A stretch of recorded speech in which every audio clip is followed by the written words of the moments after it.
y'all. This is me going live. Gonna wait for Krystina. And Facebook Live was tripping. Me going live. Gonna wait for Krystina. Yeah, Facebook Live was tripping. And yeah.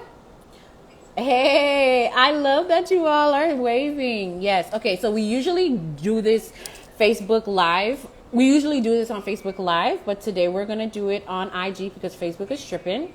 And our conversation today is going to be about protecting versus policing Blackness. And so,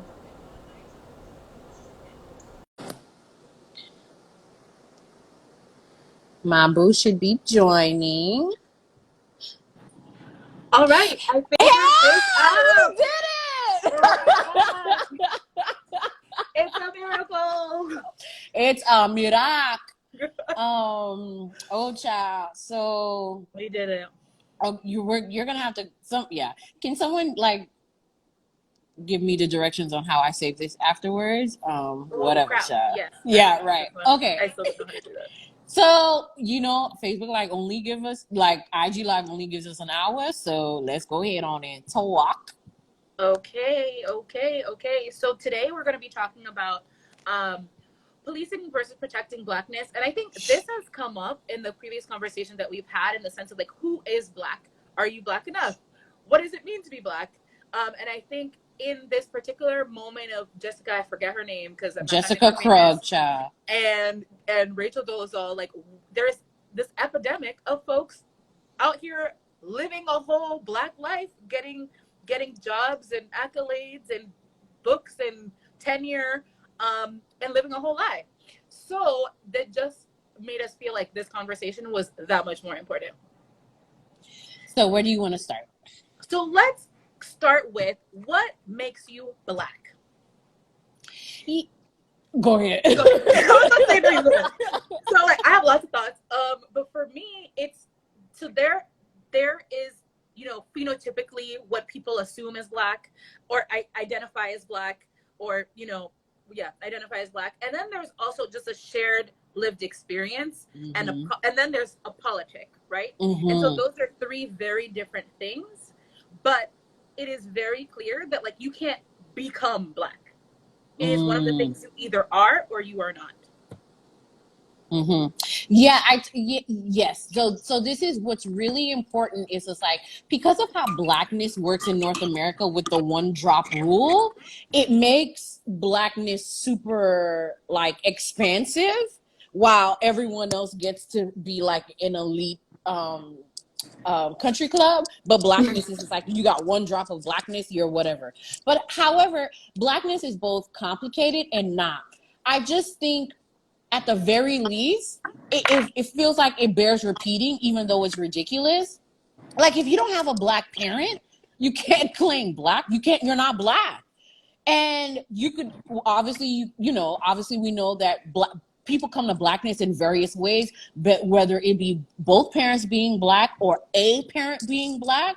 But we at the very least have to be able to say like, yo, fam, if you ain't got no Black mama, you don't have a Black parent, like what's going on? Because what's happening is with Jessica Krug and Rachel Dolezal, both people who have degrees in Black studies, were able to exploit the one drop rule by making fantasy phantom Black parentage. And also because of our obsession with colorism, they were also able to slide on in because some Black people would rather accept that a Jessica Krug is Black than you per se. So right.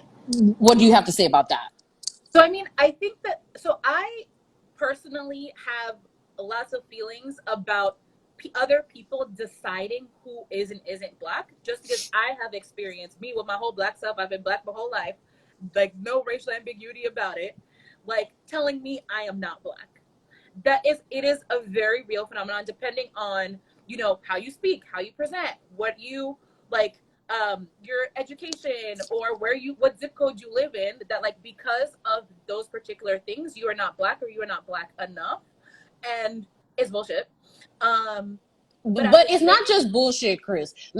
Why is it bullshit? Let's name why it's bullshit. Well, because at the end of the day, I am Black and people treat me as I am Black, and I was raised Black, right? So like there's no, like, one of the things that we had talked about in preparing for this conversation was like, at the end of the day, Blackness is really defined in relationship to, right? And so other people, the way that other people treat you, the way that your standard of care, whether your life expectancy, your how people interact with you in the workplace or outside of the workplace or just walking down the street or minding your own business, that is a part of the Black experience, because other people are treating you a particular way because they are identifying you as Black.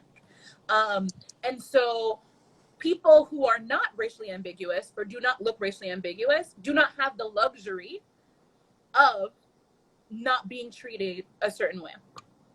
Yeah, so someone asked the question, who are we talking about? Right now, we were mentioning Jessica Krug. Jessica Krug is a Black woman, tenured professor at, I think it's George Washington University. Well, she's not a Black woman. You said Black woman. That's right. She got you. Right.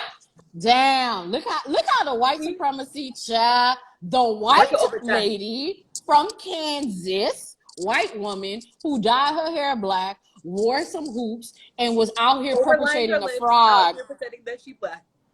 Just and then can we talk about the costuming? Can we talk about the cosplay? But anyway, Jessica Krug. And so here's the thing. We also have, as Black people, we also have to discuss, we're also operating from white supremacist definition of what is Black. So this assumption that all Black people are concentrated in a very, are concentrated in a very particular class, and that Blackness is classed in a very specific kind of way, and that if you're middle class, if you're upper middle class, if you're wealthy, if you were afforded certain class privileges, that somehow you are not Black. Right. That is operating from an impoverished, racist definition and understanding of Black. And I think it's interesting that we just have to name that as anti-Blackness, and we have to we have to hold the line that it is what it is. And then when other Black people start interacting in that way and policing other Black people around this, we just have to call it what it is. It's like, fam, you engaging in anti-Blackness, and I'm not gonna I'm not gonna traffic in that with you, because it's not helpful to the overall project. And so again, like, how do we get to a place where you are being told by other Black people who are not ambiguously Black, telling you you're not Black, but Jessica Krug, Rachel Dolezal, Sean King, and a whole host of people get to say and do whatever. And so I think, and literally profit off of Blackness, literally profit. And I think Right. They're building a career, because why? We're in this age of identitarianism, and I really want Black people, anti-racist, Black and brown, however you racially and ethnically identify, I want us to get to a place in our politics that we get a little bit more sophisticated. Knowing, for instance, you go to grad school, you're in your grad seminar, Jessica Krug comes in, this white woman that clearly we see that she's not Black, but at the same time we understand there are Black people in the world who look like this person, right? Mm-hmm. But based on all accounts that I was reading, she was awful to Black women. She was harmful to Black women. Mm-hmm. She was just like, she just took up space in a very particular kind of way. So what if she introduced herself, like, we're going around the room and she's saying, hey, my name is Jessica Krug, my pronouns are whatever the fuck, and this is my race, this is right. Yeah.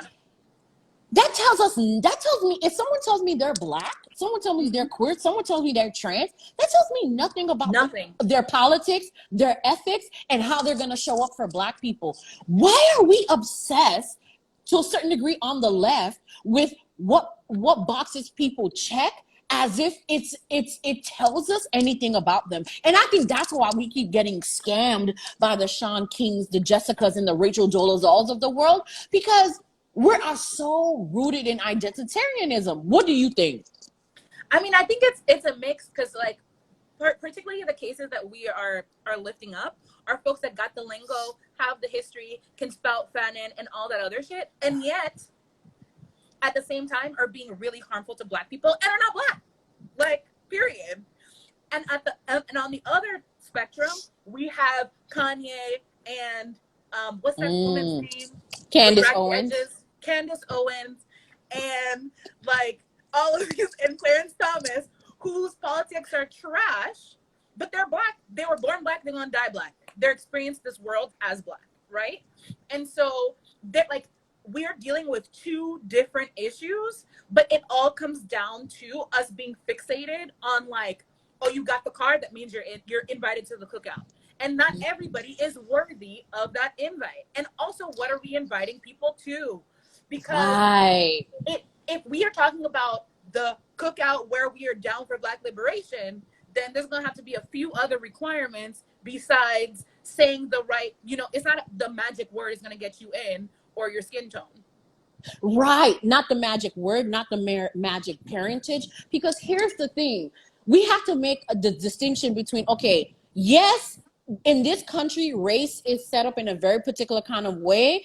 And there's what you identify. But politically, if you're not here for the liberation of Black people, you're trafficking in anti-Blackness, and you are an agent, you have made yourself available to white supremacy to be an agent of white supremacy, then we have to tease out, like, we have to talk about what are people's ethical engagement with Blackness. And if we're talking about what are people's ethical engagement with Blackness, a lot of Black people not going to get an invite to the cookout. Right. They're not. Because again, I always tell this story. The reason why one of the most successful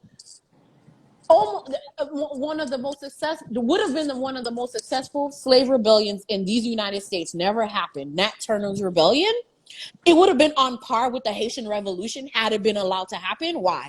Because a snitching ass black person went to Massa and told Massa. Oh, no. Now, right.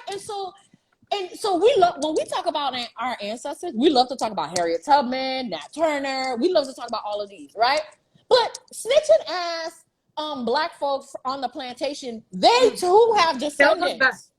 They held us back, and guess what? They too begat people. And so we have to complicate our politics, because that kind of element, just because you're Black and you automatically, we're going to invite you to the secret meeting on liberation. Nah, fam. No. Our ancestors on the plantation did not operate under that logic. They were very clear. Everyone did not get an invite to the insurrection meeting. Everyone didn't get an invite to the, we leaving this plantation. Why? Because some Black people, yes, they were Black, but they were agents of Massa. And how come we, as sophisticated Black people, we got our iPhones, we got our Wi-Fi, we got our fancy ass degrees, and we're trying to build whole ass political projects, whole ass Black futures rooted on one thing, race, the epidermis.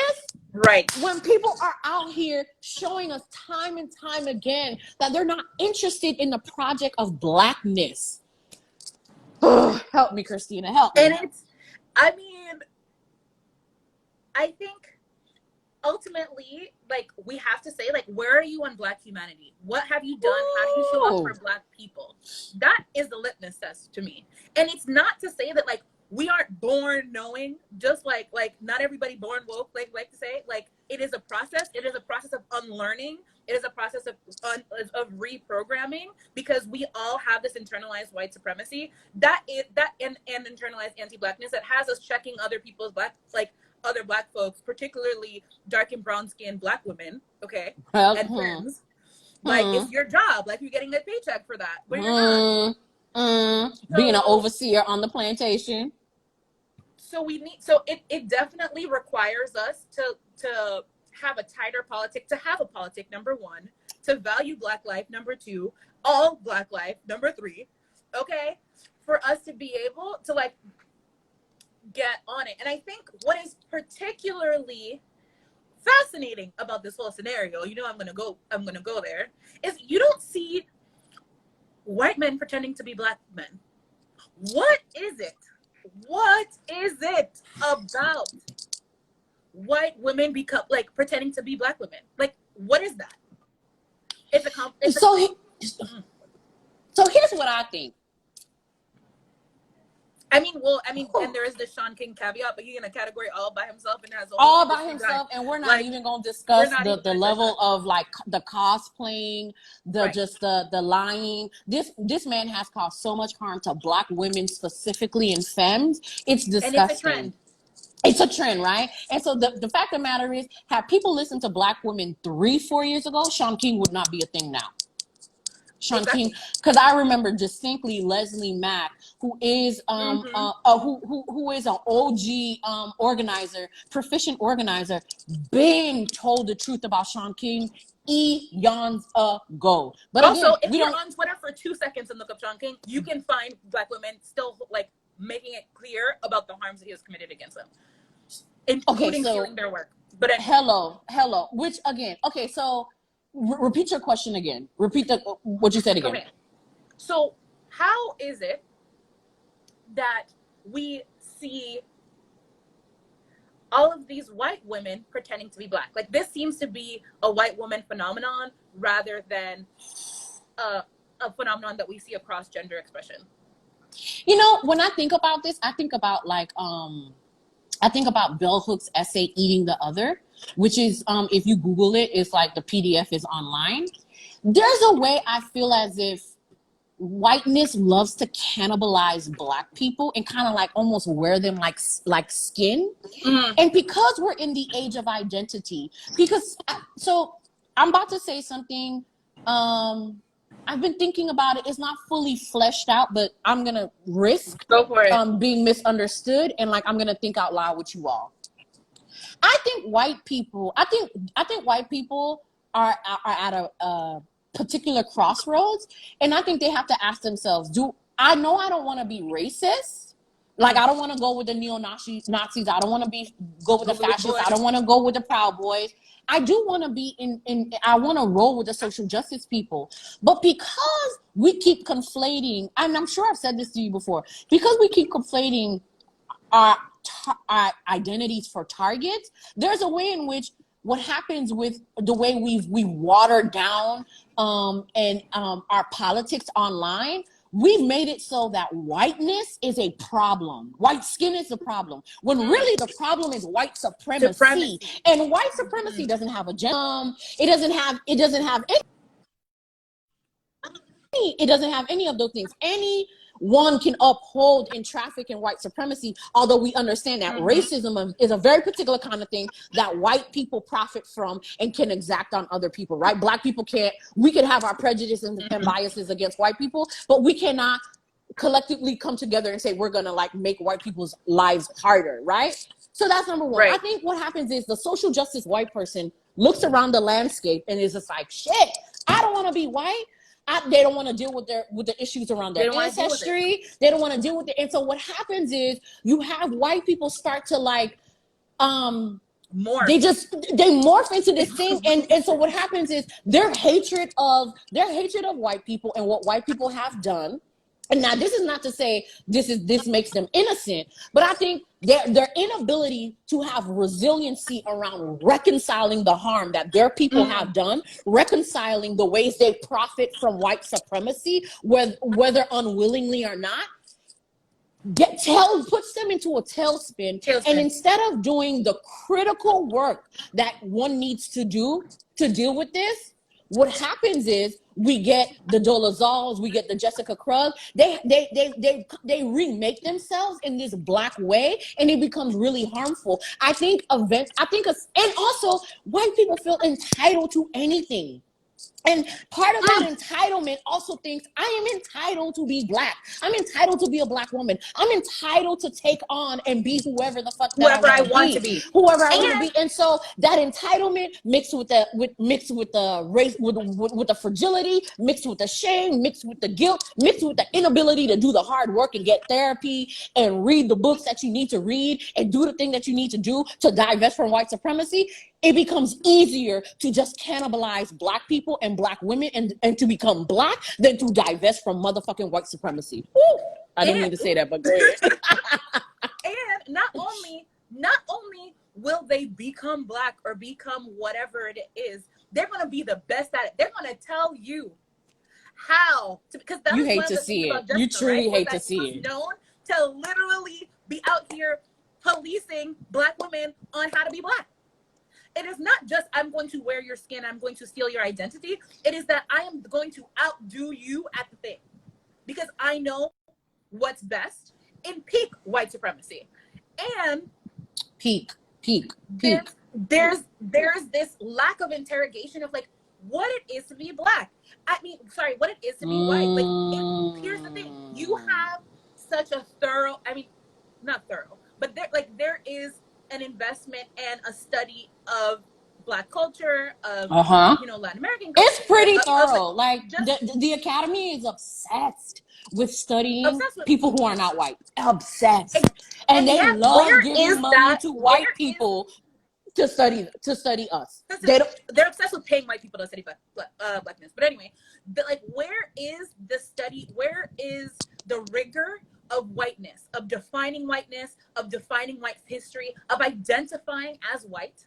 Where is that? And so it's easier to just put on somebody else's cultural identity and ethnic identity and racial identity, all of the things. Just like and just like this mythology of folks that are white and are not, like, this is gonna be a tangent, but like we're gonna I'm riding with you, sis. I'm riding.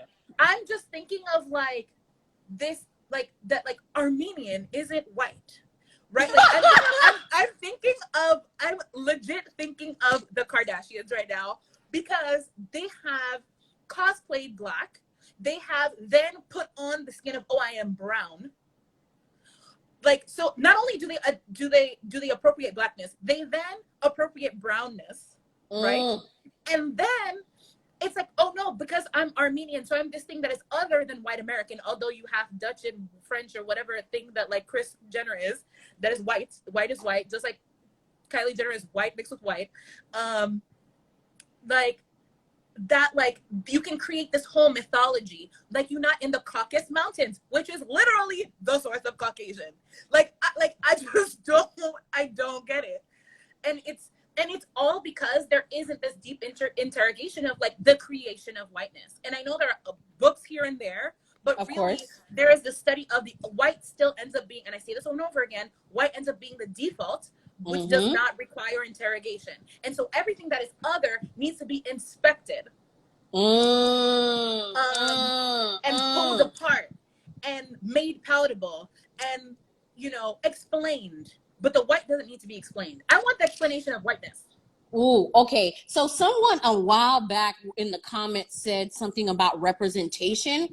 And this is why I'm not here for the wholesale representation. Because when we are obsessed with, like, I'm rooting for everyone Black, and we don't interrogate what that means, it does leave the door for Jessica Krug and Rachel Dolezal and the Sean Kings of the world to enter in a very specific kind of way, because their whole thing is if they shapeshift enough, if they tap dance enough, some people will believe that they're Black. And this is why we need to really push back against what are the limits of representation and representing what specifically, because these people, a friend of mine on Facebook, Dr. Alex Bateau, she's in her Facebook post, I'm paraphrasing, I don't quite remember what she said, but she said the thing about Jessica Krug and the Sean King specifically is that they actually use the most racist, stereotypical ideals of Blackness to create a whole mythology. All right. Like what did Sean King say about his white mom, about something cheating, having a deadbeat Black dad allegedly? Jessica Krug, from what I read on Twitter, told people her parents were addicted and she was in foster care. Y'all, this is racist, stereotypical anti-Black commentary that these people felt completely comfortable to swim in so that they can say that they're Black. And you know what? People believed it because there is a way in which we believe. This is why if white people gave you your Blackness, you always gonna fall for the okie doke of the Jessica Krugs. We as Black people, we have got to define our relationship to our Blackness outside of the white Of gates. whiteness. We have to do that. If not, what happens is when we hear people speak in a very specific kind of way, when we find out that these Black people, they go to Martha's Vineyard every summer, or they went to Yale, this, that, and a third, all of a sudden we want to take out a litmus, ruler, so and say, a ruler, let me measure your Blackness. And you know what? That is parroting and regurgitating white supremacist thinking. And Blackness is far more capacious than that. Far more capacious than that. And we also have to be careful too. When we're talking about Blackness, are we putting North American Blackness at the center and not leaving space for, there are Black people all across the globe. And what does it mean for us to think about Blackness globally? Go ahead. Exactly. So, and that is one of my biggest frustrations, and why I say there's no one way to be Black, especially if we look at Black in a global context. The continent of Africa alone has close to 2 billion people, and guess what? The way that the rich variety of phenotype, like of skin, of facial structure, of hair texture, of all of the things. Okay, there is no one way to look Black. There's no one way, no one language to speak Black. There is no one religion to have to be Black, right? And so, okay, you serving some shade, I see. Listen, and one of the things, for example, in going to, so I've been to Eastern Africa, Western Africa, and South Africa, and I'm like, well, first there is just a wide variety of everything within each country, because human beings, but the fact that Christianity is not the dominant religion for Black people globally, I'm sorry to tell you, hello, hello, not everybody is of certain skin shade, not everybody is round, not everybody is tall, not everybody, they're just all of the textures of Blackness. And I think that we get caught up. I mean, we are in the United States, and I think a lot of Black studies is really focused on the American context, or from either Black people in the United States, or from the gaze of Black people in the United States, going outwards to find to connect to their heritage. And so which is why African studies is not Black studies, and Black studies is not African studies. Just on her. My God, that cut me. It's not Black studies, and Black studies is not Caribbean studies. You cut me, girl. You cut me.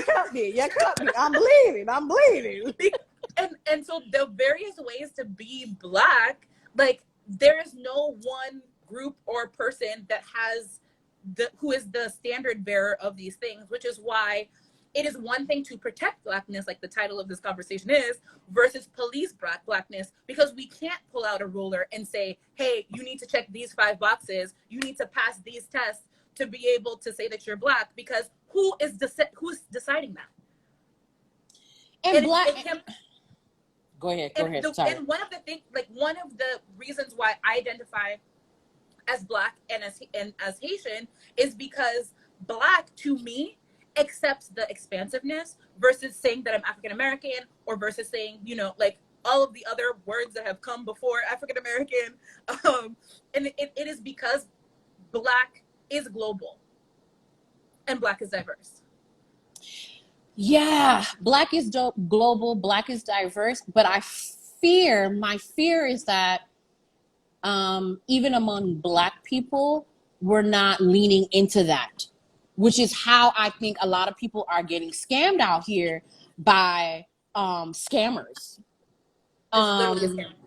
It is literally a scam. And so to me, I always want to go back to, we are out here trying to, look, I'm interested in building an anti-racist, multi-ethnic, multiracial coalition. That coalition that's to ensure our survival on this planet, to intervene against white supremacy, and to ensure that indigenous people get their land back, and to abolish all these systems that need to be abolished. We got to ask ourselves some serious question. What is the criteria to enter into this leftist anarchists, whatever word we want to use to enter this project, because just knowing that just people just having certain identities is It's just not not enough. going to cut it. It's not Right. enough. And all black people are not friends of blackness. And what are we going to do about that? What are we going to do about that? And ultimately, for us to achieve liberation, we need everybody at the table, like everybody in terms of not just black people. We need folks that are not black to be invested in black liberation, right? And so what does that mean? There are lots of questions first. Yes. Okay. So let's answer some of these questions, child. I can't Okay. keep up. Y'all know I got vision issues. Go ahead and read, child. Okay, I'm scrolling. Okay, so we've got just while your analysis is so pointed, people want the aesthetic and the coolness, but never the fullness of their identity. Yes. Right. And what does it? Okay. And so that's a good point. Like, also, white men don't want to give up their privilege because they know what it is to be black. I'm like, man, okay, I feel that. Right. Black aesthetic is something we need to discuss. Is like, what does it look like for us to only keep blackness within the confines of the aesthetic? I think that's a little dangerous. I think that's dangerous. It is very, it's very dangerous. I have a lot of feelings on that. Right.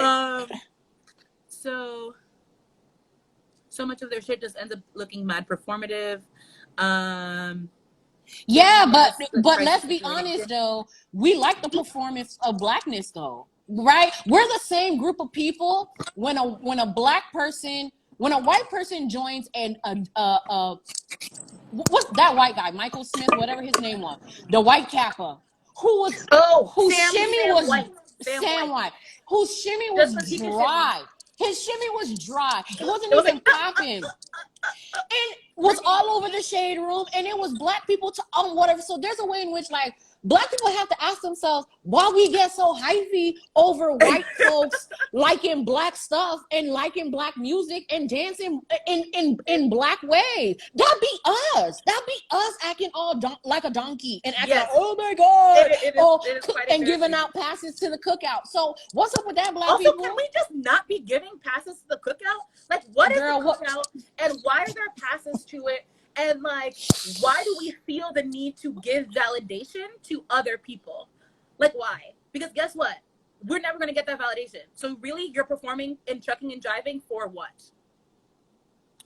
Ooh, but you know what though? There's a lot of cachet and there's a lot of money to be made in shucking and jiving though, Krystina. Can we agree? Oh, yeah. There's a lot of money. It's a whole grip. It's an industry. There is a whole industry of black people who are shucking and jiving, so much so I won't name them on this live. But my question is, by the end of this decade, I want to know like what we gonna do with these black people, because they are out here grifting and making whole ass careers shucking and jiving for white folks and peddling in poverty porn. Peddling and all sorts, performing and just being very stereotypical, selling the aesthetic of a very particular kind of blackness. And so this is what happens when identities get commodified, right? So I love Instagram, but Instagram, the rise of social media, there's a way in which we're watching people make and remake themselves. Like blackfishing is a thing. Right? These people donning makeup that is 2, 3, if sometimes 4 or 5 shades darker than them. It is not 3 shades dark. That thing is 4 or 5 shades darker. 4 or 5 shades black, because they're blackfishing.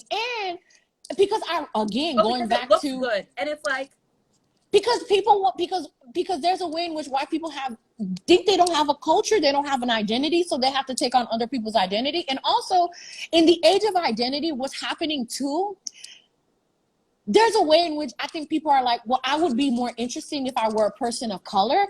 There's even this term called queer baiting, right? Where I'm even seeing queer baiting in the terms of like, straight people who are part of social justice movements are realizing like being straight is not good enough anymore. And there's a way that they're gesturing and signaling to queerness that is that's harmful. For instance, when we look at these clothing brands, right? where they're unisex. But when you look at it, it's just athleisure wear. Athleisure wear is unisex. by define they unisex. Lied to you with the label. But what's going on? But here's the thing: people are realizing, there's money in gesturing to some kind of marginalized identity, and we're gonna see. I'm telling y'all, mark my words. I'm not a psychic, but y'all, I study this, and I feel like in this decade, we're gonna see a lot of Jessica Krugging, a lot of Rachel Dolezal, and a lot of queer baiting. We're going to see big brands. We're going to see people gesturing and aligning themselves to a lot of foolishness because we are so obsessed with identities that we don't care what people believe. We don't care what people practice. We just want to know what boxes they check. And that, my friends, is going to be our undoing. And is that not peak capitalism? Ooh, Chile. Tell me more. Tell me more. Because we are rewarded monetarily for what we are producing. And what are we producing, or what are folks producing? They're putting on a performance of Blackness, of queerness, and they're monetarily compensated for it. So as they continue to be rewarded for this, as people are still able to make money off of this, it won't stop, right? And so it does require divesting from capitalism.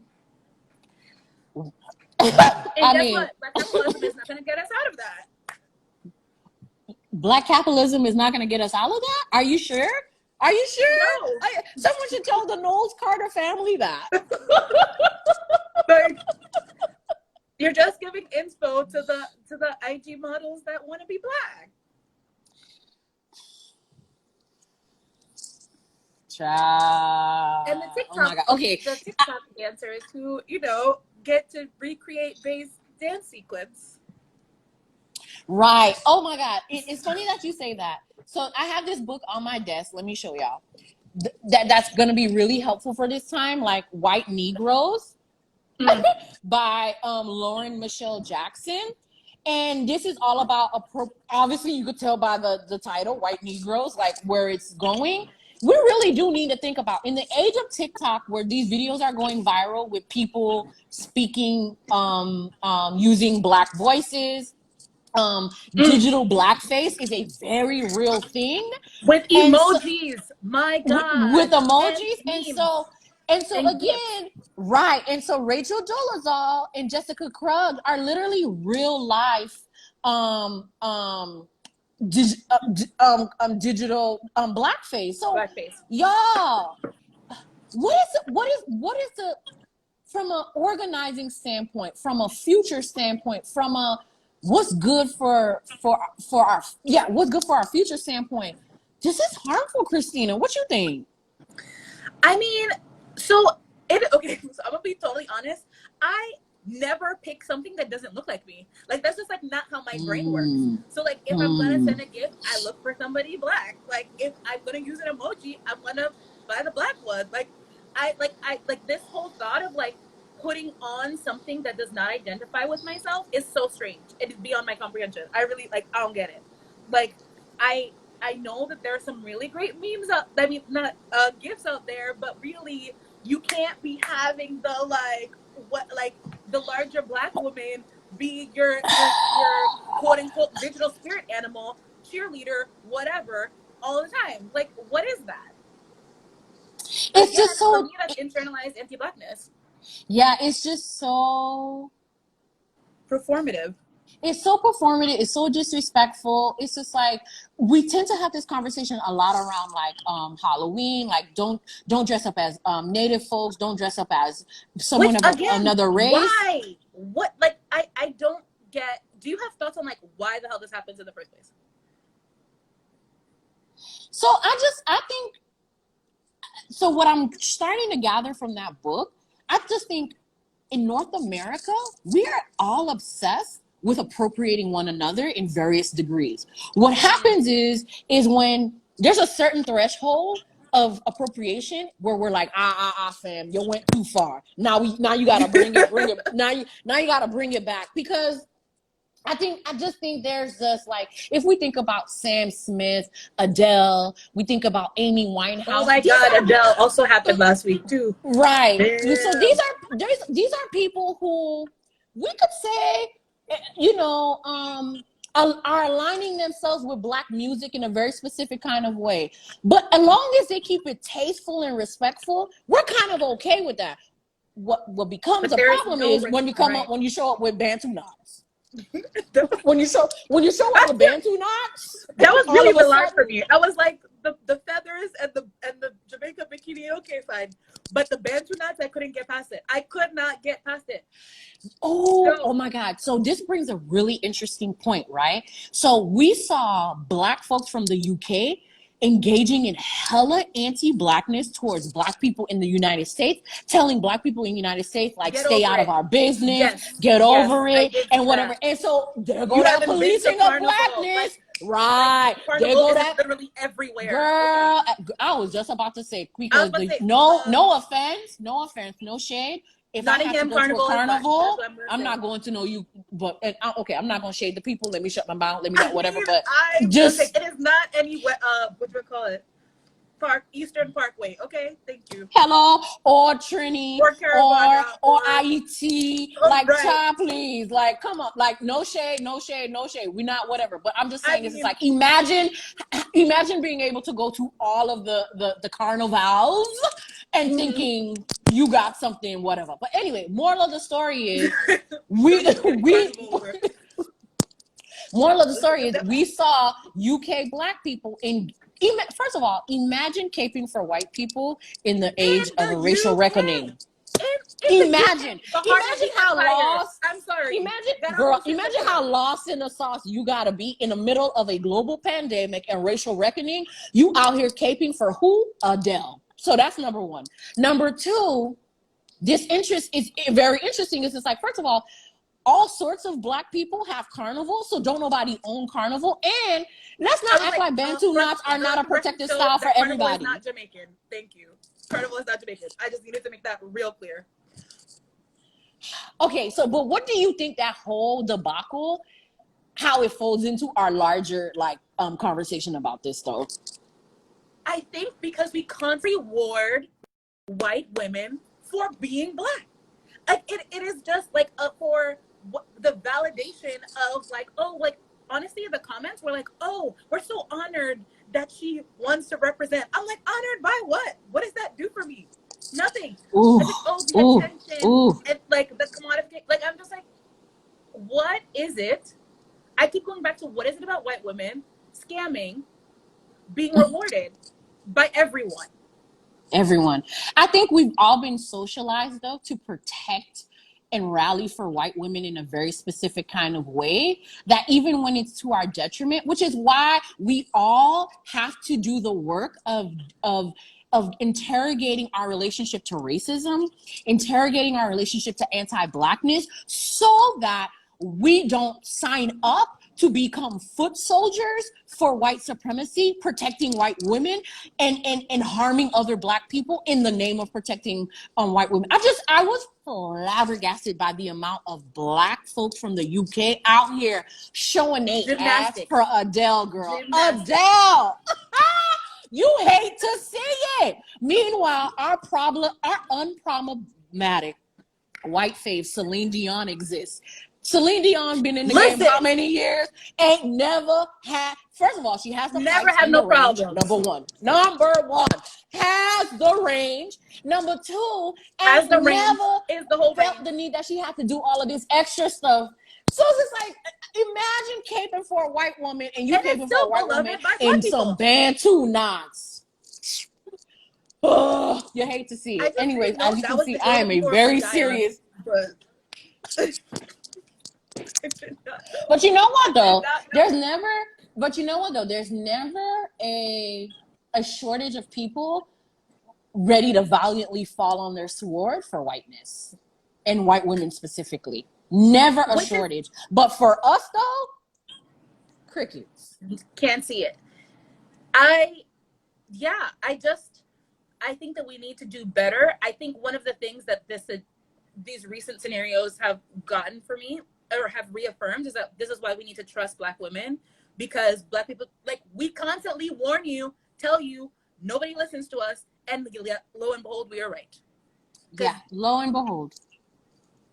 And like, and when people really need to unpack their misogynoir about dark-skinned Black women.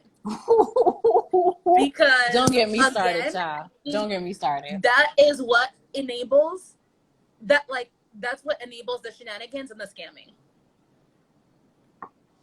And yeah, so go ahead, sorry.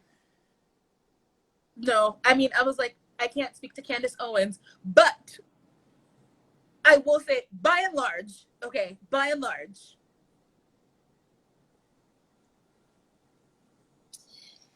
say more. I mean, so an interesting phenomenon that also happened this week was the Candace Owens versus Cardi B situation. And where do people have the time and the bandwidth? We don't. I feel like that's gonna have to be a whole other conversation. But it's like I also cringe, and it doesn't sit right with my spirit to have people dog Candace Owens out the way that they do, because it happens in a very particular way. Because at the end of the day, she's a dark-skinned Black woman that, you know, has a perm, that, you know, and I was actually not even we know. and like, we know. Obviously she's out here caping for white supremacy, like she's actually her paid job. So like there's that, but again, I have to go back to not disregarding people's humanity, particularly dark-skinned Black women's humanity. Like that's the line for me. There's a way in which you can challenge and you can mistrust and you can call out and you can raise the alarm that is not disgusting. Right. Agreed. And this is where we have to have a different kind of politic, because I guess what I think is some people thinking defending Cardi B, that they're defending Blackness and they're defending Blackness against white supremacy, but trafficking in anti-Blackness to do the job. And it's just like, fam, you either holding one or you're holding the other. You can't be holding both. You can't be holding both. And what does it look like too? Because at the end of the day, I mean, Cardi B is a multimillionaire in the situation. Cardi B is a light-skinned Black woman in the situation. Cardi B is the super duper celebrity. I'm not saying that her feelings are not hurt, but I mean, she's gonna be okay. Not that we need to show up to try to protect Candace Owens. Right, but we don't have to throw one Black woman away to valorize and hold up another Black woman. Because again, it's just like, there are so many valid critiques to make of Candace Owens that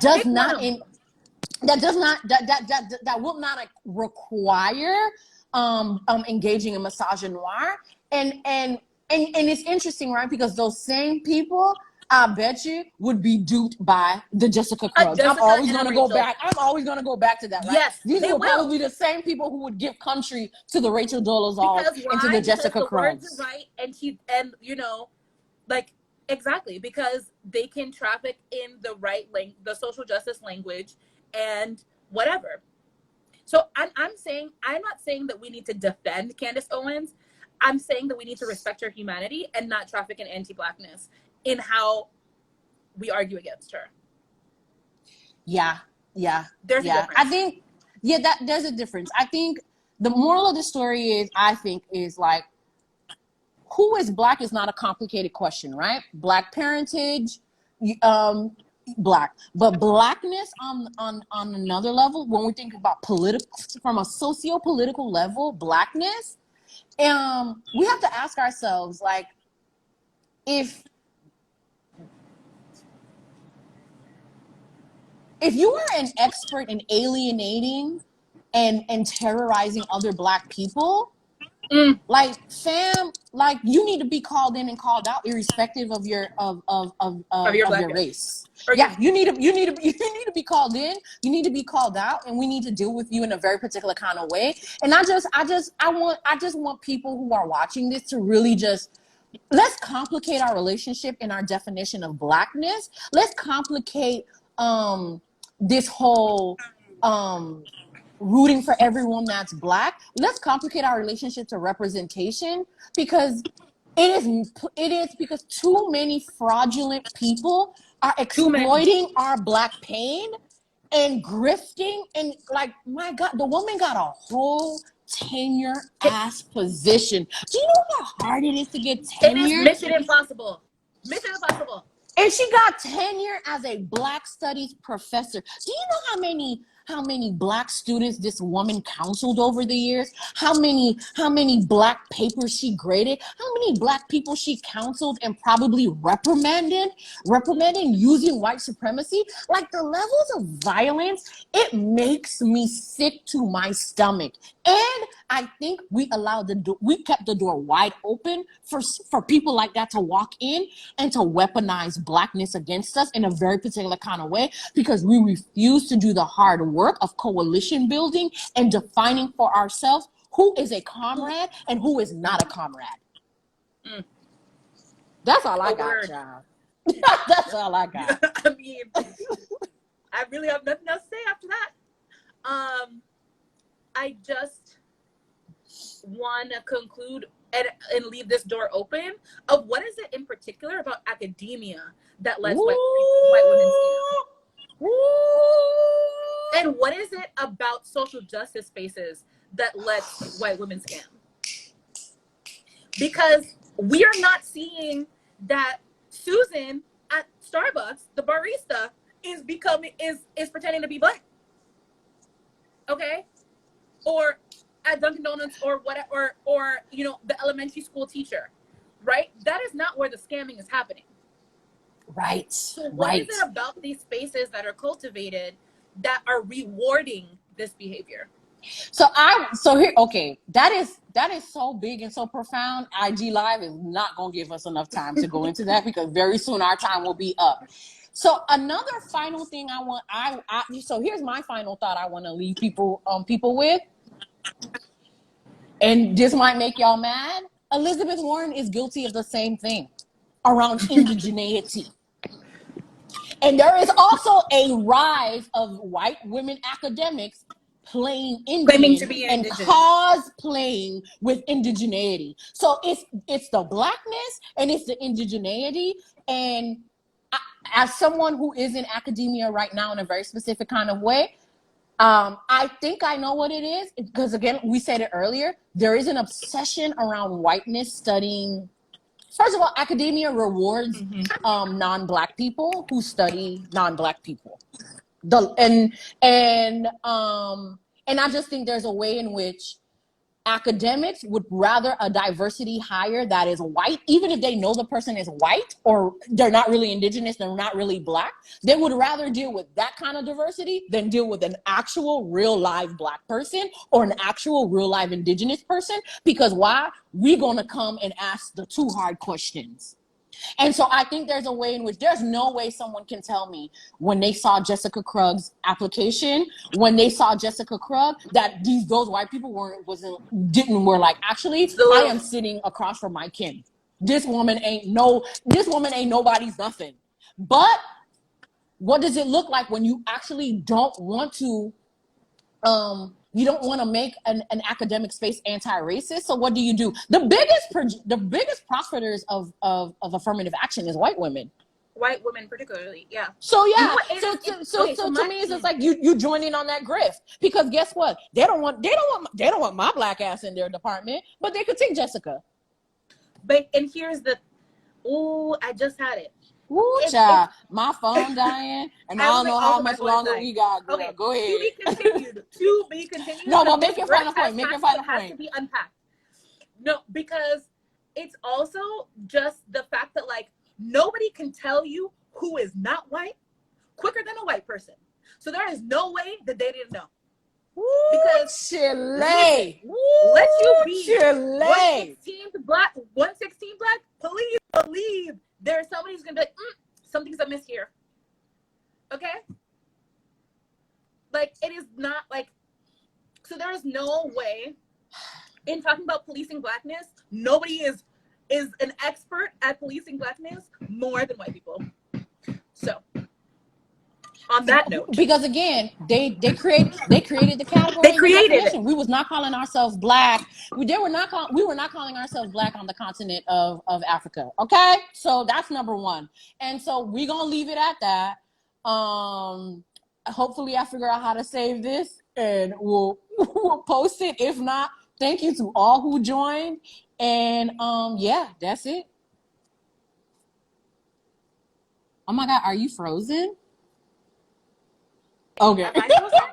I'm not Okay, frozen. I'm gonna end the live, child. Bye. Okay, so there should be a thing that says save. To save it to your phone. And then if you do an IGTV prompt, just take the IGTV prompt. Okay. Where do I save it though? I don't know. No, when you end the live, there should be a pop-up that says save to phone.